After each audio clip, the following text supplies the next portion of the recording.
Bonjour, dans cette vidéo, je vais vous montrer un exemple concret de ce que l'analyse de données peut apporter dans la vraie vie.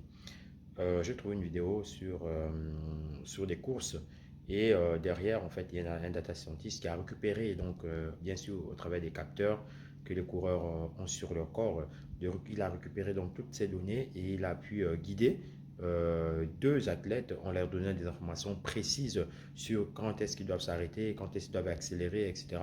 Et ça a vraiment favorisé leur compétition dans le sens où ces deux athlètes ont été déclarés vainqueurs, que ce soit chez les femmes ou chez les hommes. Donc, je vous montre ça tout de suite, vous verrez, c'est assez impressionnant. Mestralé, c'est un data scientist, un ingénieur de la performance.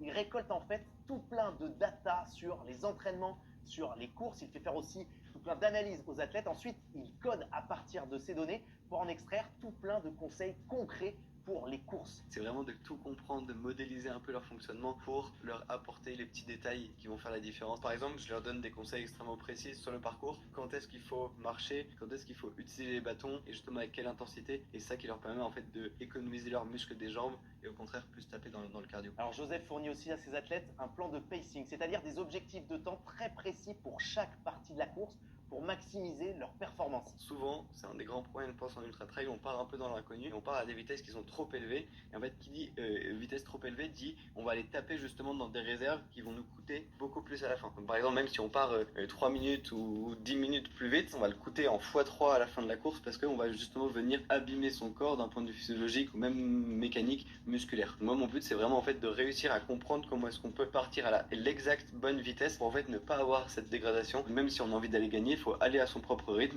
et juste tu définis le temps de finish que tu peux faire et tu avances là-dessus. Paradoxalement, pas se soucier là sur un UTMB de ce que font les autres, quoi. Ah non, c'est vraiment tu cours ta propre course. Alors cette approche par la data, on la voit beaucoup dans d'autres sports comme la Formule 1, mais très peu dans un sport traditionnel comme le trail, même si Joseph m'a expliqué qu'il y avait quand même un précurseur. Kylian, pour le coup, a été un précurseur à ce niveau-là. J'avais discuté avec lui il y a quelques années.